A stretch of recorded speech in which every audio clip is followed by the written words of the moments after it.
Assalamualaikum warahmatullahi wabarakatuh. Alhamdulillahi rabbil alamin.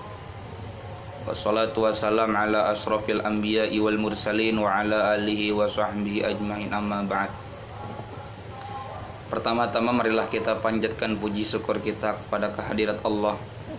Atas segala karunia limpahan nikmatnya lah saya bisa membuat video ini, saya membuat tugas video ini. Selawat bermahkotakan salam marilah kita curahkan kepada baginda alam, pemimpinnya para umat, yakni Habibana wa Syafi'ina Muhammad sallallahu alaihi wasallam. Entah hormat yang saya hormati Bapak dosen, yakni Bapak Ahmad Tursoim.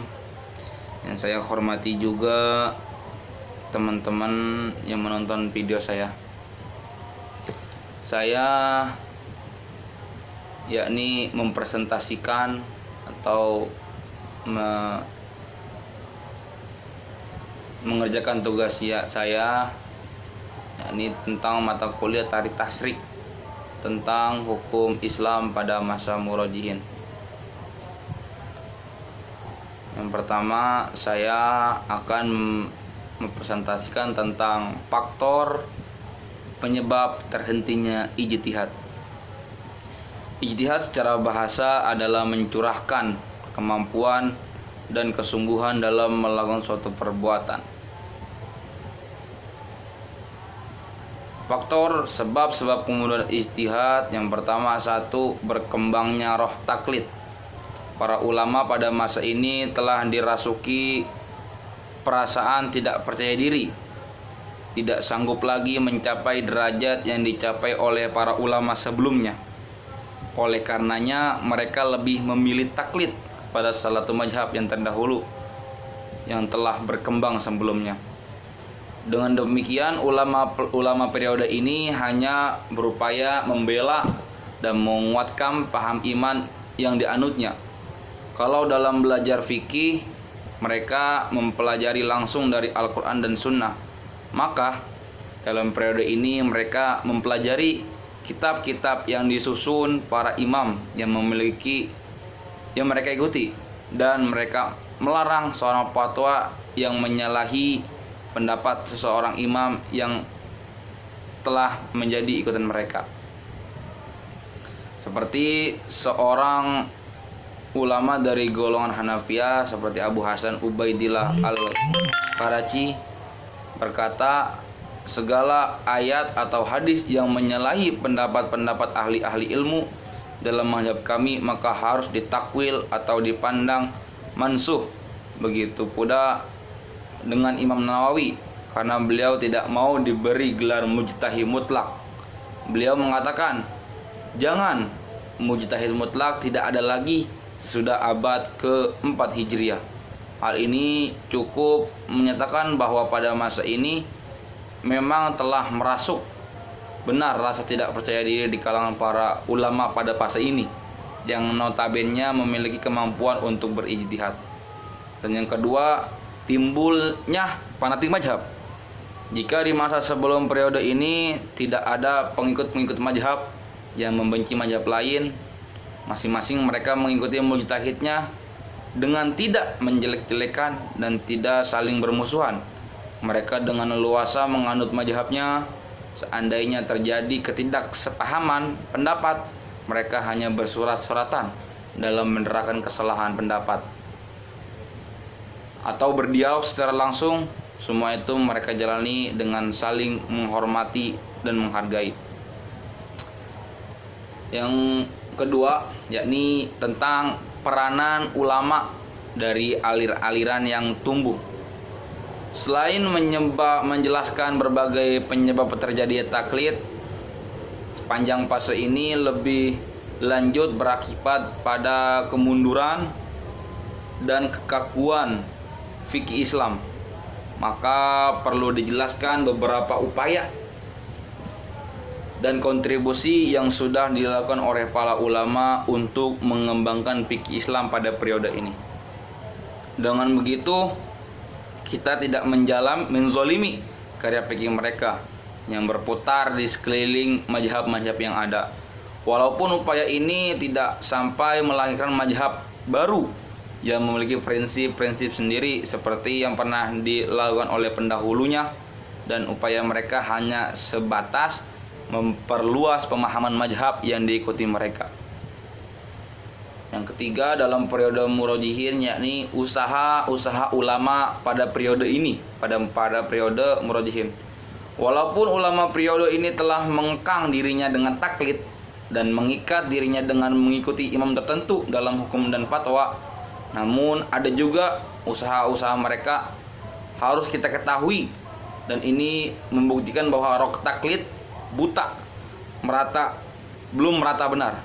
Mereka masih mengumpulkan hadis-hadis atau asar dan mentarjihkan riwayat-riwayat yang berlawanan, mengeluarkan ilat-ilat hukum, menetapkan kaidah-kaidah dan pokok-pokok tauhid dengan memperhatikan hukum yang telah ditentukan oleh imam-imam itu. Mereka berusaha mencari keterangan untuk mempertahankan pendapat-pendapat imam, menyusun kitab-kitab khilafiyah, kitab yang menerangkan hukum yang diperselisihkan seperti Al-Majmu', Syarah Muhajjab karyanya Imam Nawawi, seperti Ihya Ulumuddin karyanya Al-Ghazali, Bidayatul Mujtahid karyanya Ibnu Rus Al-Ismani, karya As-Satibi, Al-Mizan karyanya As-Saroni. Dengan demikian menyatakan bahwa ulama pada masa ini adalah ulama penyempurna mazhab dengan jalan tarjih. Biasanya saya dulu ketika belajar di pesantren Fathul Mu'in itu ada yakni tata cara pengambilan mazhab di mazhab kita yang kita anut. Seperti saya tuh mazhab Syafi'i, ada tata cara rentetan kita mengambil suatu hukum. Biasanya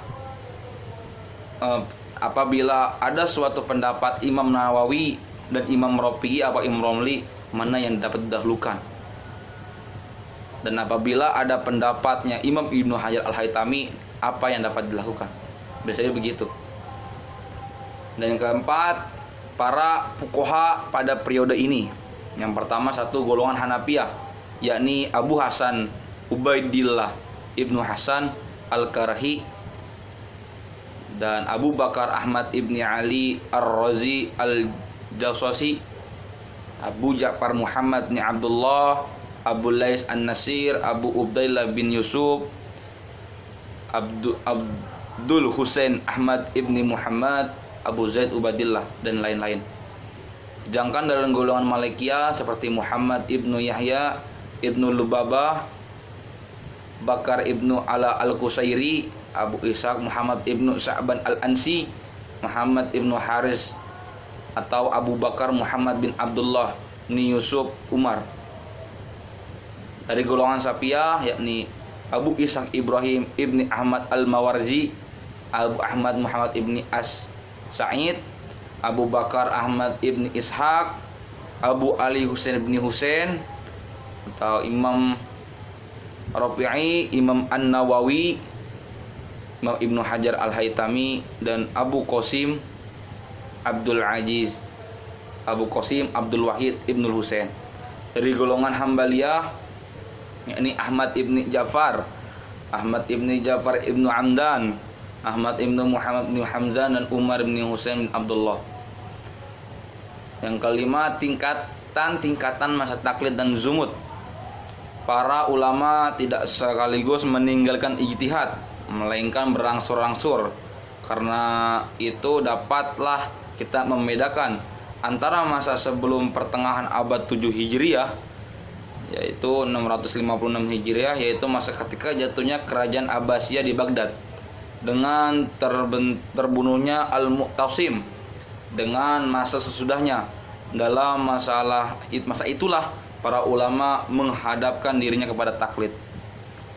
Para imam telah meninggalkan warisan yang begitu berharga dengan sangat besar, yaitu hukum-hukum yang diperlukan oleh kejadian-kejadian. Pemerintah pun dalam menetapkan seorang untuk menjadi hakim dan mufti dan kedudukan lainnya mengambil dari orang yang mengikuti mazhab, baik dari timur maupun di Andalus dan Maghribi. Para fuqaha masa taklid itu sepakat meninggalkan ijtihad ada kala karena aneka ragam fatwa yang bersimpang siur tak terkendalikan lagi, yang menyebabkan para fuqaha menjauhkan diri dari ijtihad.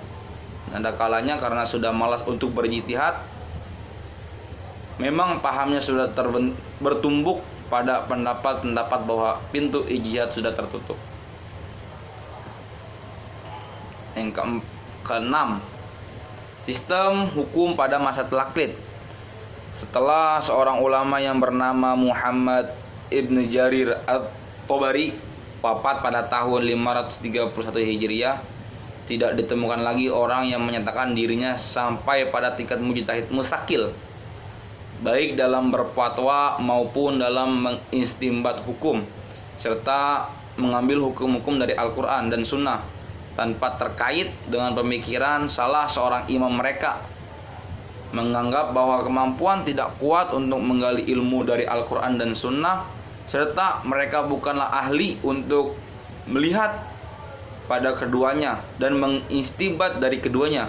Dalam diri mereka telah tumbuh benih-benih taklid, sehingga mereka lebih bersandar pada fikih Abu Hanifah atau Imam Hanafi, Maliki, Syafi'i, Ibnu Hambal atau Hambali, dan yang lainnya.